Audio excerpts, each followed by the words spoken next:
live to the French Open with Café de Colombia. 5-4 i første sæt til Martina Hingis. Monica Seles skal serve.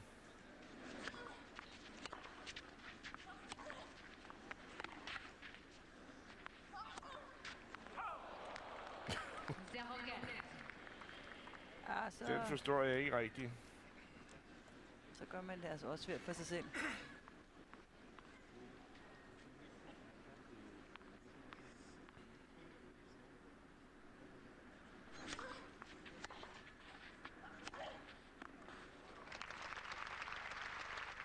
Det var straks bedre. Det er lidt som om Seles er bange for at få lange dueller lige nu.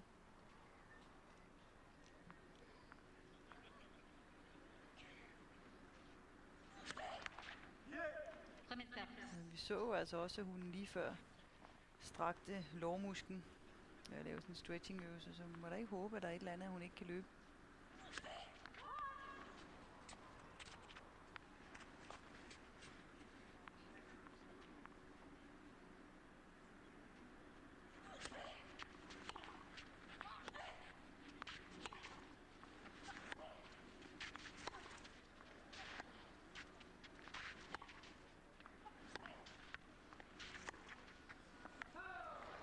Den skal også ned langt lige. Ja, det viser hun også der. Det var hun godt klar over bagefter, der er helt åben dernede.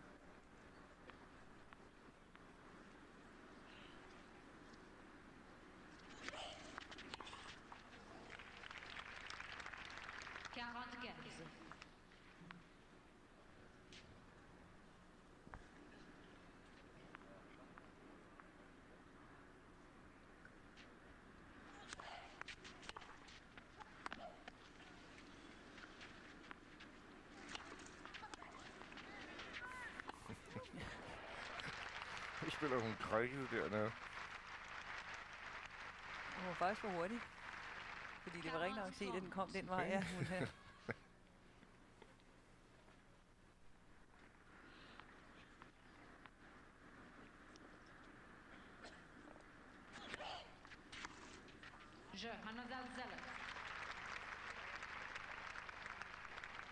Og nu har Seles lige brugt den der serv ud af et par gange i venstre, eller ikke i venstre side, ulige side, som det jo hedder. Den undrer mig også nogle gange, hun er så glad for at serve ned i midten, når hun trods alt er venstrehåndet. Hun foretrækker vel ikke at give Hingis nogle vinkler. Ja, og væk fra baghånden, som jo er det bedste hos Hingis.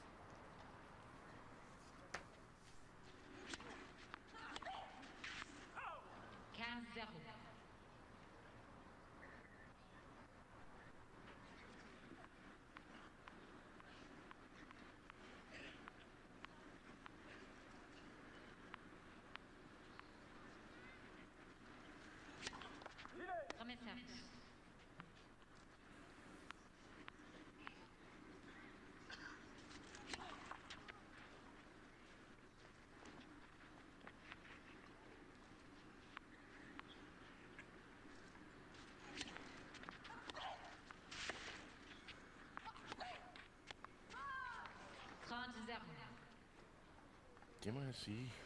Nu slår hun, altså forsøger hun at slå så hårdt, som jeg ikke har set den slå i lang tid.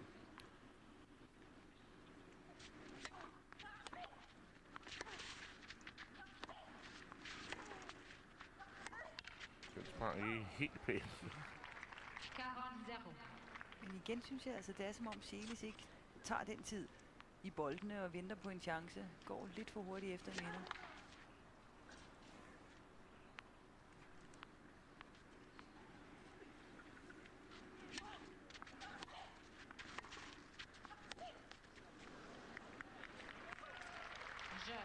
Hingis.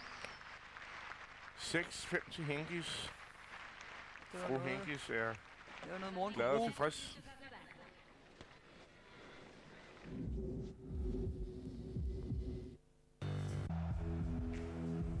Back live to the French Open with Café de Colombia. Ja, vi er faktisk begyndt på det 12. parti. Stillingen er 6-5 til Hingis. Det er Seles, der server.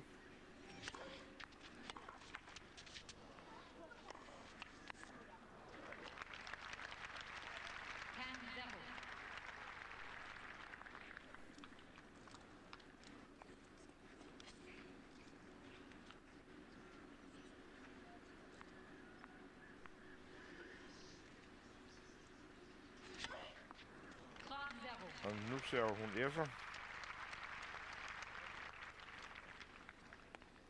Kampens første S.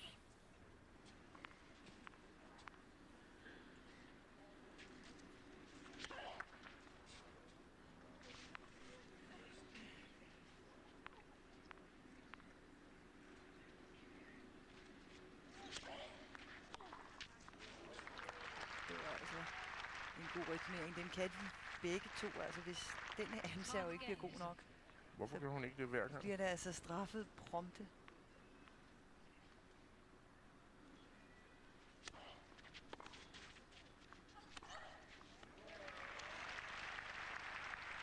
Ja, nu begynder de at slå lidt flere vinder. Det er godt at se.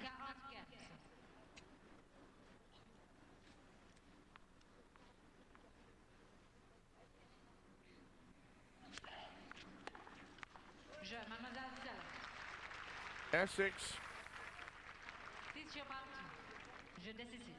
Je décisif. Tie break. Ja, men jeg synes, første sæt har været altså mere spændende, end det måske har været velspillet. Håber vi får en rigtig god tiebreak.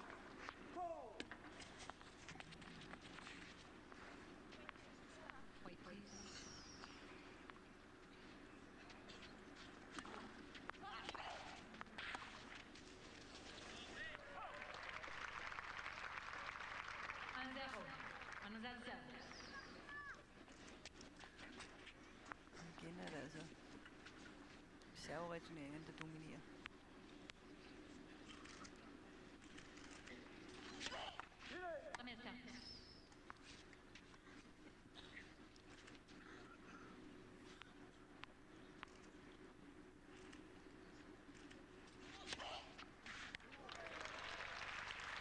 Der er han også ud af. Det er den, jeg snakker om før. Jeg synes, hun skal benytte noget ofte. Den korte ser ud af banen til venstre håndspiller.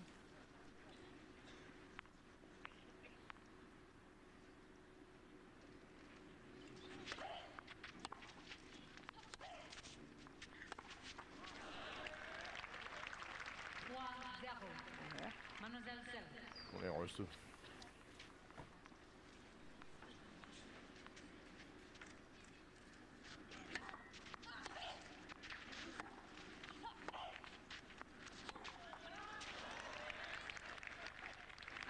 Nu er forhånden altså faldet fuldstændig sammen for hende.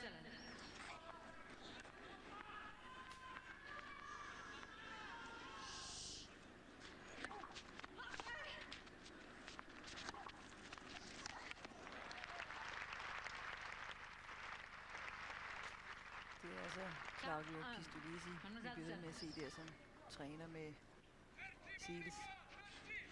Ja, sparer med hende.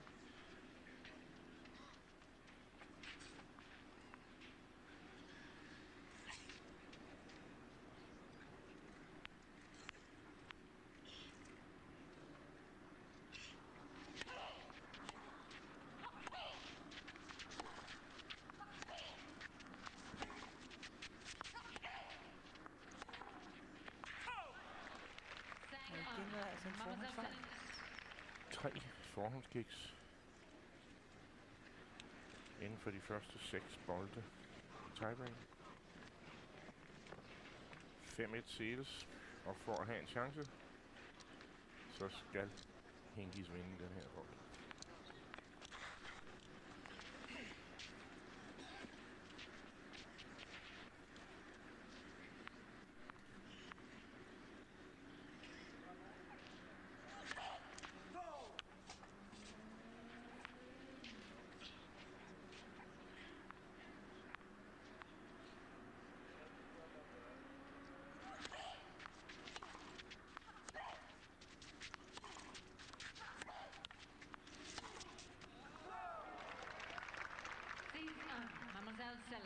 6-1 Celes, og der er ikke meget tvivl om, hvorhen det første sæt går.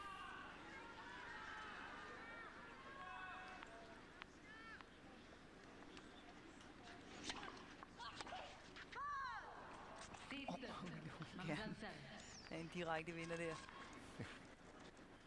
Der er altså ikke noget med at stå og holde igen selv i sådan nogle situationer her.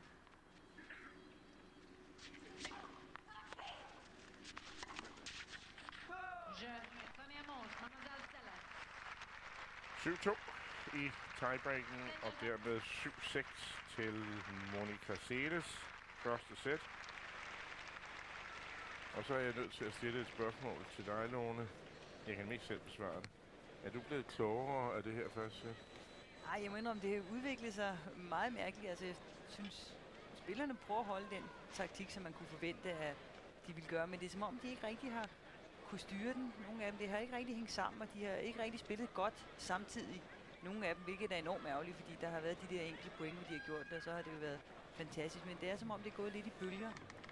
De lange dueller, dem har vi ikke set så mange af. Og der tror jeg så også, at det er altså Celes plan, at dem har hun ikke lyst til at spille. Nej, og jeg tror, at at det ikke er så meget et spørgsmål om fysik eller om evne til at løbe, der er årsagen til, at Celes ikke vil spille lange dueller. Men jeg tror virkelig, hun har opnået det, hun ville, nemlig at Martina Hingis har ingen rytme i øjeblikket. Altså, hun bliver bange for bolden, når hun endelig skal slå. Altså, fordi det er afbrudte slag, det er ikke lange boldudvekslinger. Ja, så er det også som om, at når hun så endelig kommer i nærheden af en, der kan være lidt som om, nu kan jeg slå på den, så har hun så slået dem out, og det er klart, det sætter sig jo op i hovedet. Bliver man endnu mere bange for at slå til den.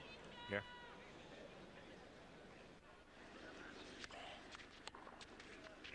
Det er Celes, der begynder at serve.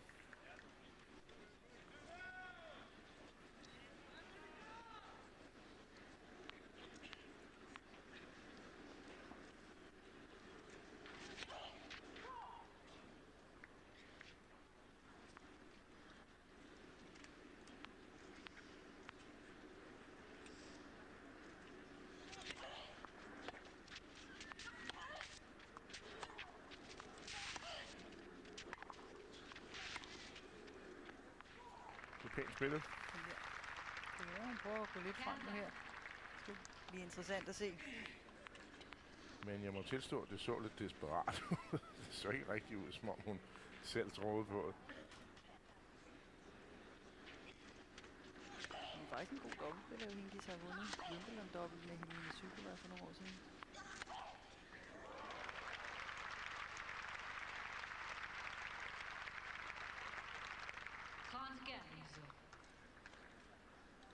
Det kan Celes altså, når hun får lov at stå og slå.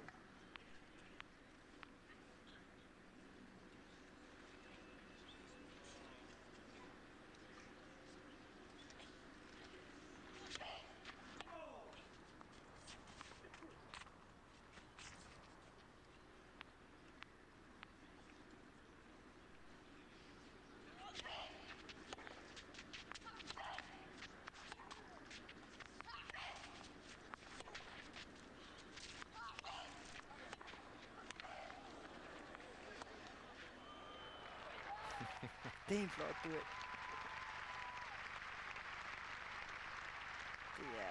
Det er faktisk godt set af Hingis, fordi man kan godt blive fristet til at slå, og den kunne Celes jo have nået, hvis hun ryger det rigtige sted hen. Ja, hun gør det helt rigtigt. Bare op over.